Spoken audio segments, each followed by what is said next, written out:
Drivers who switch and save with Progressive save over $700 on average, and those savings add up. Imagine what you could buy in the future. Hey, remember how 20 years ago I switched to Progressive? Well, now it's the future, and I used all those savings to buy this new hologram phone. Because, it's the future, and everything is holograms now. So switch to Progressive and save big, because those savings can add up in the future. Progressive Casualty Insurance Company and Affiliates. National annual average insurance savings by new customers surveyed who saved with Progressive in 2020. Potential savings will vary. We are back again live, man. This is Chicken Talk Radio Live on another wonderful Friday. You know that we usually do it 8 p.m. Eastern, 5 p.m. West Coast, but we're doing something different this time. We have a special guest with us. He goes by the name of Mr. Clint Arthur. We're going to go with the rundown with everything with him, man, but we're back again. This is Chicken Talk Radio Live, brought to you by the wonderful Hood Celebs, the Trapper G, and the wonderful Mr. Huda LK and World Series Radio Live, and sponsored by Jerk Sauce. 25 West Mercury Boulevard, 23669, Hampton, Virginia. Some of the best, when I say the best Jamaican food on this side of the water and on the East Coast, point blank period. They have stuff going on Monday through Friday, even Saturdays and Sundays, and it's brought to you by the sounds of DJ Sniper and DJ Slick Rick. Once again, Jerk Sauce, 25 West Mercury Boulevard, 23669, Hampton, Virginia. How you doing today, Mr. Clint? Fantastic. Yes, sir. Every time I look on Instagram, it seems like you're doing very, very well. You're a very busy man, because I think this interview is probably like a month and some change, and I didn't think that you was actually going to even get a chance to. I was like, man, he might not even respond, because when I went on Podmatch, thank you to Alex and Podmatch, it seemed like you were very, very busy on there too. So it's a blessing to have you on the show. But right now, why don't you just give the world a little rundown about who you are, what is your role in the business world, and pretty much how did everything start for you? I was like a lot of people out there, I think, an entrepreneur, and I got inspired by a man at a self-help campfire one night when he pointed across the yellow and orange crackling flames and said, "You don't know it yet, but you're already dead." I said, "What are you talking about, man? I'm the most successful guy on this team. 8 years ago, I was a taxi driver. Now I'm a millionaire. I was living on a little boat. Now I live in a mansion. You're already dead. You just don't know it." And I didn't know what the heck this guy was talking about, but I could not stop thinking about his words. Every night for months, I would wake up out of a sound sleep. "I'm already dead. What does he mean?" And it came to be New Year's Day of 2009. I woke up, poured myself a mimosa, because I was still drinking in those days, and asked myself a question that changed my entire life. I said, what if that guy is right? What if I am already dead? But I don't know what that means. So what if this was going to be the last year of my life? What if I was going to die in a year? What would I want to accomplish this year? And that really changed everything, because I was surprised when I wrote down, I got to write my book about what I learned at the Wharton Business School that helped me to escape from being a taxi driver. All the wisdom that I learned at the best business school that helped me to get out of being the biggest loser in Hollywood and to make it and to make money and to become somebody who could do stuff in this world. And I hadn't written anything in more than 8 years because I had been chasing the Hollywood dream. I chased that Hollywood dream for 13 years, bro. I tried to be a movie star. I tried to be a screenwriter. And all I got was a taxi, yellow cab number 6087.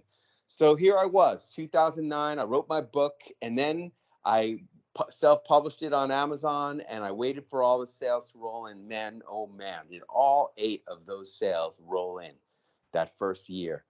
So I found a mentor, this guy named Jack Canfield. I said, "Jack, how do you sell 500 million Chicken Soup for the Soul books? What's the secret of selling books?" And he says, "You got to become somebody that people think is famous. You got to go on TV. You got to go on radio, podcasts, get the word out there, and make yourself seem like you're famous. And that's what I started doing. I started going on TV shows. I paid a publicist $6,000 to book me on my first 4 TV appearances. I showed them to my wife. I said, honey, what do you think about these first 4 TV appearances? How do you think I did? And she said, I think you suck. And so I said, you're right. I'm really not that good. I thought it would be easy to go on TV, but it's not. I'm going to have that publicist book me on 10 more shows. She goes, whoa, whoa, whoa. Why do you keep paying that lady? Why don't you book yourself on TV? And that was something that I never thought about doing before. How do you do that? How do you book yourself on a TV show? What do you say? Who do you call? How do you make it happen? It took me 9.5 weeks to figure that out and book myself on my first TV show. 9.5 weeks, waking up every morning at 2:00 in the morning and making cold calls. But once I booked that first show on ABC TV in Biloxi, Mississippi, that was like catching a fish, you know? And I wanted more and more and more. And the first year I booked myself on 7 shows. The second year I booked myself on 20 shows. My 57th appearance that I booked myself was on the Today Show, where Brooke Shields asked me a question. She said, you talk a lot about being comfortable outside of your comfort zone. I said, yeah, life begins where your comfort zone ends. And then Willie Geist said, and then you ask yourself a question every year that helps you a lot. What's that question? I said, ask yourself, if this was going to be the last year of your life, what would you want to accomplish? That's been the superpower that's helped me to achieve so much. Here we are.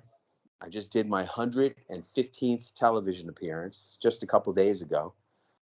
And, you know, I've achieved a lot of what people want. You know, I've sold a lot of books. I've sold millions of dollars of tickets to seminars and conferences that I've hosted. I've had the great privilege to share my message at Harvard, Cambridge, Oxford, NASDAQ, the London Stock Exchange, the Royal Society of Medicine, City Banamex in Mexico City, and Medica Sur Hospital, the #1 rated hospital in Mexico. I've shared the stage with Martha Stewart, Ice-T, Dr. Oz, Caitlyn Jenner, and 5 presidents of the United States.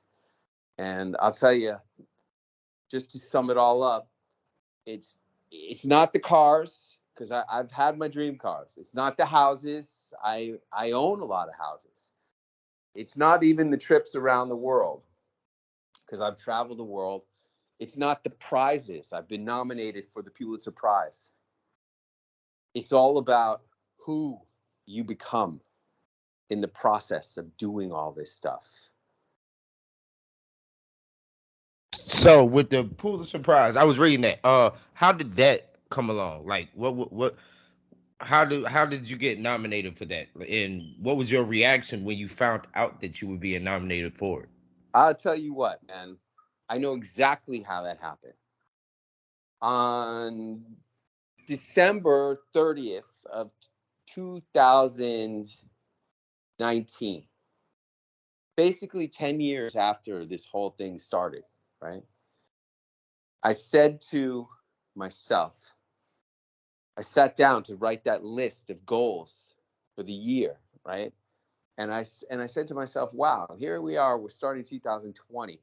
What if not just a list of goals for the year? What if I made a list of goals for the decade? And I wrote down my list of goals for the decade, because, you know, when you're trying to do stuff in a 10-year period, it's a lot easier to think big, because Yes, you sir. Yes, sir. can do a lot more in 10 years. And I think the problem most people have is they don't think big enough. Because when I was thinking in terms of 10 years, I wrote down, I want to win the Pulitzer Prize. That's how that happened. And I started looking into, how does it happen? How do you make it happen? And I made it happen. You know, it only took me 2 years to make that happen. And it was all because I was thinking bigger. I was thinking in a 10-year time frame, not just in a 1-year time frame. And I encourage everybody to think bigger. You know, we're so caught up. Unfortunately, everybody is so caught up trying to get to lunchtime, trying to get to 5 o'clock when you could punch out, trying to get to the weekend, trying to get to dinner time, you know, trying to make rent. Yeah. You gotta think beyond just survival. You gotta really think about what is it that you really want? What is it that excites you? What is it that's going to change your life, not just help you to survive? Yeah, because right now, I be honest with you, I don't know what to say. I really feel like I'm watching a documentary right now, and I'm sure everybody who's listening to this and will hear it are probably going to be super and highly motivated by everything that you're saying to probably change their life around. But I see, like I said, I went on your site. You've been on almost every TV station known to man, pretty much. You've been around a lot of people, but how was your experience being around Miss Oprah Winfrey? Man, I count her as one of my greatest mentors because her story was so inspiring. You know, her parents met when they were teenagers only one time under an oak tree. And the product of that meeting is Miss Oprah Winfrey. I mean, if you think about the improbability of anything happening out of that, let alone one of the greatest motivational and inspirational speakers of all time being born onto this world, it's truly inspiring. And when I asked Oprah Winfrey, I said, Oprah, what's the most important thing you ever learned? Because I asked that question to all these superstars in my book, What Wisdom of the Men? That's the book that was nominated for the Pulitzer Prize. I asked every superstar of the 20th and 21st century and 5 presidents of the United States the same question. And Oprah Winfrey didn't hesitate 1 second. She said, you are responsible for your own success. That's exactly what she said. That's exactly how she said it. And I think about that all the time. If something in my life goes wrong, it's because I let it go wrong. If something in my life doesn't happen, it's because I did not make it happen. If there's something I want, if there's something I need, I know it's up to me to make it happen. Man, this is all right. So you said the book Wisdom of Man. Could you tell us some more about that book? And besides telling us about the book, like what it's about, like a quick rundown of it. But what led you to write this book? And pretty much what do you expect for people to get from this book when they do read it? So I was telling you about that campfire, the men's self-help campfire and the men's team. Well, once I started living like I was going to die, I became the leader of my men's team. And I led all the men to want to be the best man that they could be by living as if they were going to die. And during that process of being the leader of the team, every week we would have a meeting around a campfire. And at a certain point in the meeting, I would say to the men, all right, men, is there anybody here who needs the wisdom of the men? And at that point, if there was a guy who was having a problem or a struggle in his life, he would raise his hand and tell us his troubles. And I heard it all. I can't lose weight. I'm so fat. I think I'm going to have a heart attack.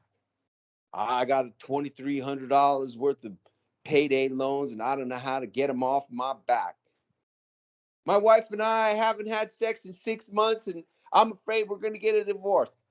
My daughter hasn't talked to me in 6 years. I heard it all. But you know, every single time we would have the wisdom of the men, the collective, the team, the group, all the men would come up with the solutions for whatever problem the man had. And a couple of years later, when I was no longer on the team because I was too busy going on TV shows all around the country, I came up with this idea that I would write a book called Wisdom of the Men and share the smartest things that I've learned from the most amazing people that I've met in this world. And I've been very lucky to meet a lot of amazing people. It started way back when I was really young. When I was in 8th grade, I was Tony in the junior high school production of West Side Story. And then the junior high school did another play called Hair. And the star of that play was Robert Downey Jr. Now, he was just a kid, just like me in those days, but his father was a movie director named Robert Downey Sr. And one day we went to see one of his father's movies in Greenwich Village. And after the movie, we went to go get a falafel sandwich. And he ducked into a candy store and came out and lit up a Marlboro cigarette. And then he held up that whole pack of brand new Marlboro cigarettes right next to his face. And as I watched, he just crumpled the pack in his fist. And I looked at him with wide eyes like, holy cow, what are you doing, man? You just bought that whole pack of cigarettes. And he said, I just wanted one. Now, that shows you that Robert Downey Jr., even from a young age, had a lot of willpower. But you know just as good as anybody else that Robert Downey Jr. didn't have enough willpower to keep his ass out of prison for drugs. And, you know, willpower will only take you so far. Now, here's where the story gets really weird. Robert Downey Jr. got out of rehab and was lucky enough to get hired to star in a movie by a woman producer named Susan Levine. Susan Levine used to work for my wife. My wife was the president of a pretty good production company in Hollywood. And Susan Levine used to be the one in charge of reading the scripts and telling my wife why each of these scripts suck and they shouldn't buy it. Well, after doing that for many years, she became a movie producer. She hired Robert Downey Jr. They got along great. They got married. Susan Levine turned Robert Downey Jr., the drug addict, into Sherlock Holmes and Iron Man. And the lesson of Robert Downey Jr. and me, because after I got out of driving a taxi for 6 years, I was doing pretty good. But by hooking up with my wife and having her positive inspiration and her positive attitude and her telling me, you're perfect. What a great idea that is. We should do that. Her support emotionally, mentally, and spiritually has helped me to become the man that I am. I ain't Iron Man, I ain't Sherlock Holmes, but I'm doing pretty good. And the lesson of me and Robert Downey Jr. is you got to be sleeping with the right person, not for the sex, but for the pillow talk. You got to be having the right person who's telling you, yeah, follow your dream, go for it. Unlike other people who will say, you're working too hard. You never spend time with the family. You never spend time with the girls. You're never available for us. You're always doing stuff for your business. Why can't you be with the family more? Hey, look, I got to do what I got to do. I got to take care of business. I Yes, sir. Yes, sir. I'm absolutely with that. I hear that all the time. You can't hear that, man. You cannot listen to that kind of BS. You got to get those people out of your life, and you got to fill your life with people who say, man, that is awesome. How can I help you to make that happen? Let's do it. Let's make some cash, money, ducats, Yes, sir. Benjamin. Let's make it happen. Yes, sir. But I would compare you to Iron Man, Superman, just because of your story of it's an inspirational story to go from driving a taxi cab for 6 years and probably not knowing which direction that you were going to becoming a multi-millionaire now and living every dream that you could possibly imagine. I feel like it's the ultimate redemption story. And it's something that a lot of people look up to and look forward to. But for anybody that want to enter the business world, eventually throughout life, even if they go to school for it, or if they don't go to school for it, Do you have any advice for them when it comes to entering it and how to? Because it's one thing to get it, it's another thing to keep it. But so, do you have any advice to them when it comes to that, or what type of attitude they should have when they come and they approach themselves to want to do this with their life? You gotta put the money away and put the money to work. Buying fancy cars and buying expensive clothes is not the way to make the money. You got to figure out how to look like a million without spending a million. You got to figure out how to get where you're going without spending all your money just to get there.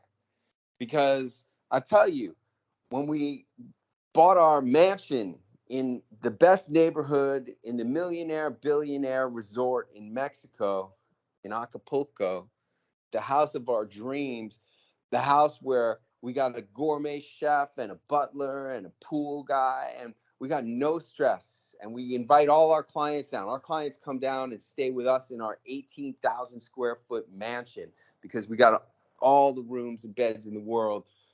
And most importantly, it takes all the stress out of our lives. And living a life without stress is probably the best way to extend your life. I figure I'm going to live an extra 10 years because I reduced the stress. And the only reason we could get that mansion is because we had the Benjamins in the bank.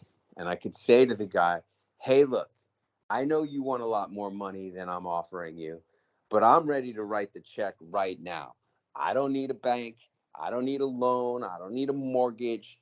I got my checkbook ready. Let's make it happen. And he wanted the money and I had the money. And if you money talks and BS walks. If you want to make stuff happen in your life, you got to have the money. Make it happen. So save it. Don't waste it on nothing. Yes, sir. I believe a lot of people.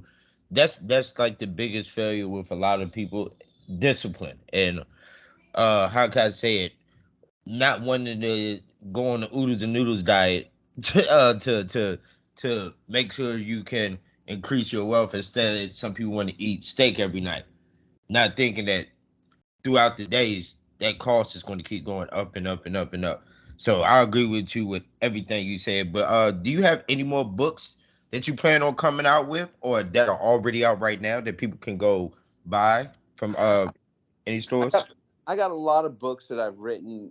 Probably the two most important books besides Wisdom of the Men, which there's three that are super important besides Wisdom of the Men. But Wisdom of the Men is the one that's like my life's work masterpiece. It's on Audible. So if you like listening to these stories I've been telling, you'll really like listening to Wisdom of the Men on Audible.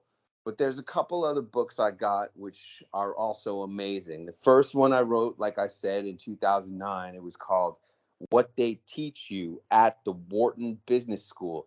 That's where I wrote down all the things that I learned when I was studying at the best business school in the world. And then there's another one called The Speaking Game.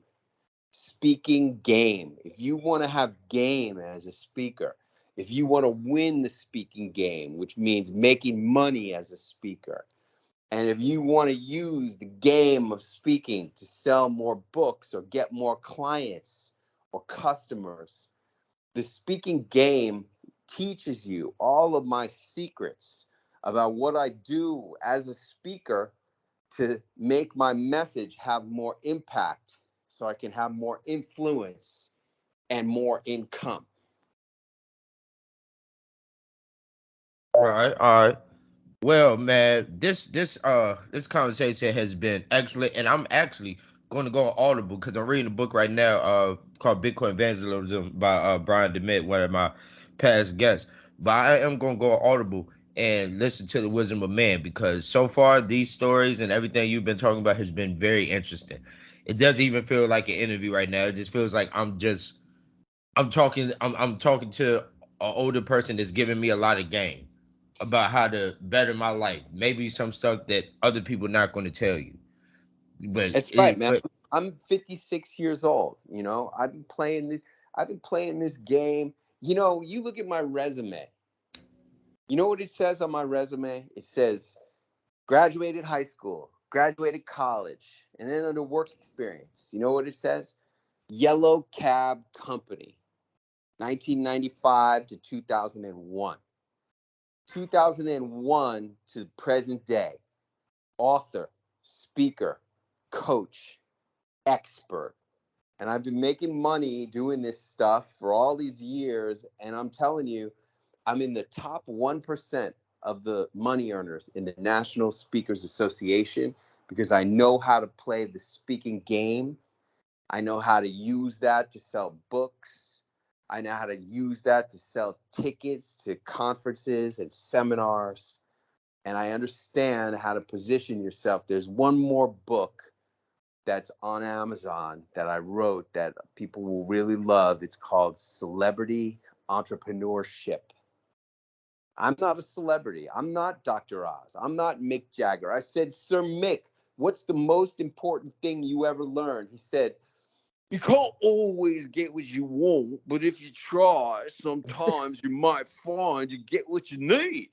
And I know it's just a lyric from a song, but he wrote that song.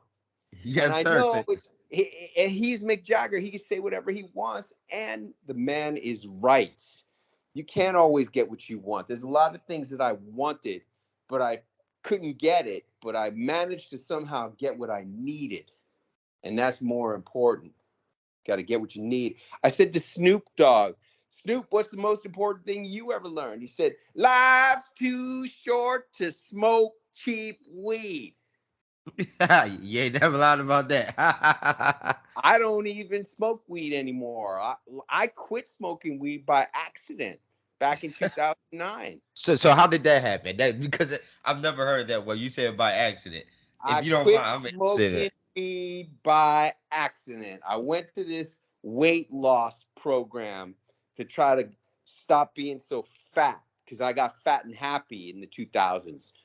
Selling gourmet food and building houses, met my wife, and together we got very fat and very happy. And we went to this weight loss program and they said, here's the rules.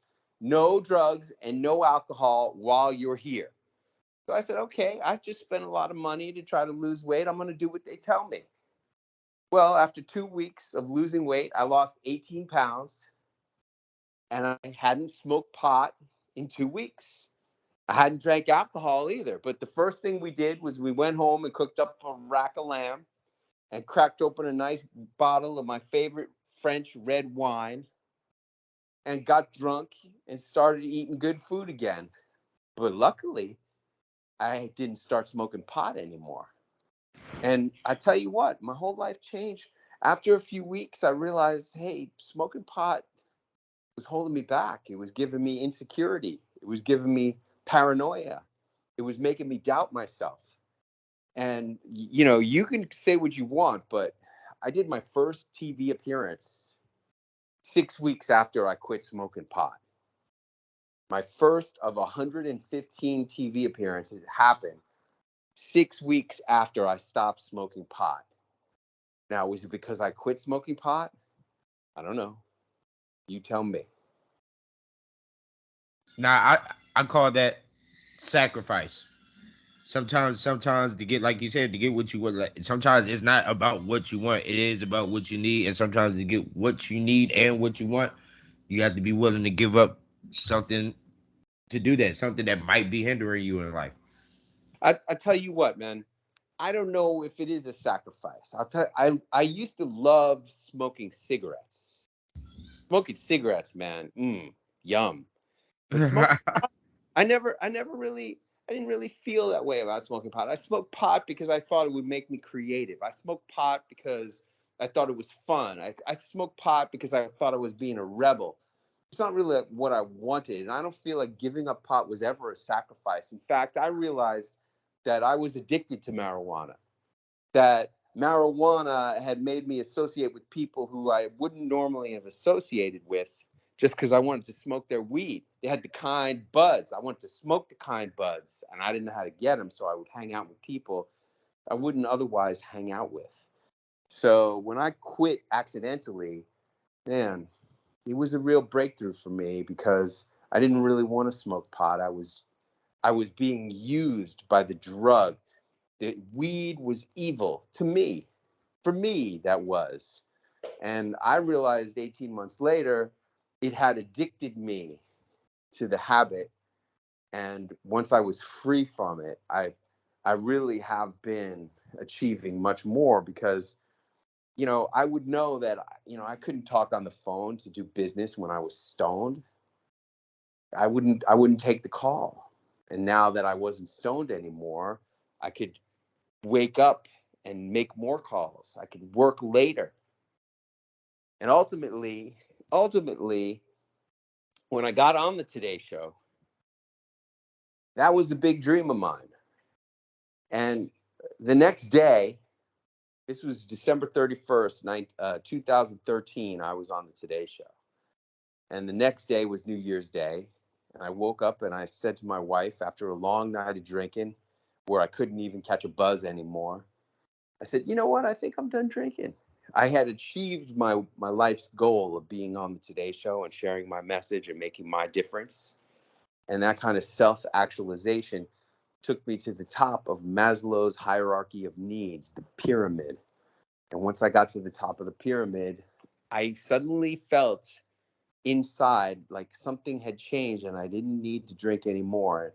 Now it's been over 8 years since I've had a drink of alcohol. And it's been Congratulations to you. Thank you. It's huge, man. It really, the combination of quitting marijuana and alcohol has really helped me to make a lot more of an impact and have a lot more influence and a lot more income. Yes, sir. Yes. Because this is to me this is a true warrior story for everybody who's going to hear it, because this is a way to learn how to beat life and not let life beat you. Because a lot of people let life beat them, man. This has been wonderful and a great conversation. Hopefully, whenever you're free, because I know you're a busy man, maybe we can do a part two of this. Because I have two other co-hosts. They usually with me, but they won't be available with me until later on tonight when I do my other show. But hopefully they would love probably to sit down and ask questions and listen. And before we get up off of here, can you tell everybody the social media links that they could reach you on? Once again, the places that they can find the books that you're promoting the most, and any type of encouraging words for any entrepreneurs that might have been in the same situation you were in when you were driving taxi cabs, or are doing what you're doing now, trying to elevate and go up further and further and further. Is there anything that you want to say with that and the social media sites? Okay, look, I know it's hard to remember stuff because there's a lot of stuff out there for you to remember. So just remember my name, Clint, and go to clint.com, CLINTTT, Clint with 3T's.com. How come 3T's, Clint? Because I had this client, I work with thousands of experts, authors, speakers, coaches, advisors, consultants, anybody who makes money basically for selling what you know or do for people. That makes you an expert. I help you out to get visibility in the crowded marketplace. And one of those experts I worked with was this lady who invented the science of names. And she said to me one day, Clint, I wish you would add another T to the end of your name because the T's end up on top, like Trump. And I said, well, I can't get Clint with 2T's.com, but I could get Clint with 3T's.com. So just go to Clint with 3T's.com if you want to end up on top. And so I'll leave you with some words of wisdom from Martha Stewart. Martha was a speaker at my conference at Carnegie Hall in New York City. And I said, Martha, what's the most important thing you ever learned?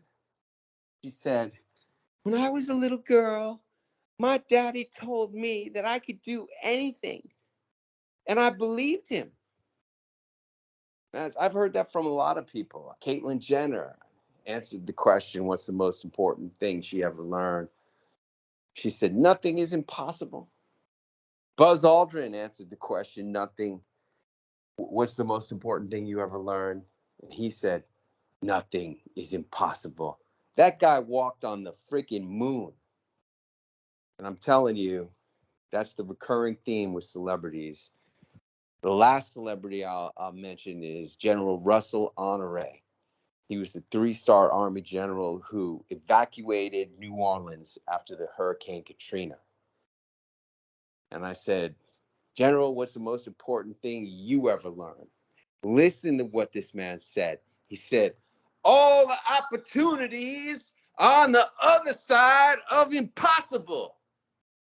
See, it's not just that anything is possible, that nothing is impossible. It's that if you want to have an opportunity in the world, you got to find something that other people think is impossible and figure out how to make it happen. Like I said in the beginning, if you want to have anything in this world, it's up to you to make it happen. Yes, it truly is, man. This has been not only an inspirational story to me and motivation to me. I know it's going to be to everybody else. And this has been a wonderful interview. Once again, God bless you. And thank you, Mr. Arthur, for coming out and out of everything that you're doing. Because like I said, I know you're a very busy man, and doing this interview and taking the 30 minutes, because we actually didn't went to almost 40 minutes, 10 minutes over. But I appreciate all the jewels that you have dropped for me and other people that are entrepreneurs, business owners, or people that's on their way to becoming business owners. Everybody has the social media sites to reach you on. Make sure you do follow him on Instagram. And make sure you go and you visit that website and go get those books, especially all the ones he's talking about. Hopefully, like I said, we'll get a second interview. We'll talk about that soon. Yeah, man. But other than that, I believe that this has been one of the best shows I've had. And this is actually my 107th episode. Congratulations, man.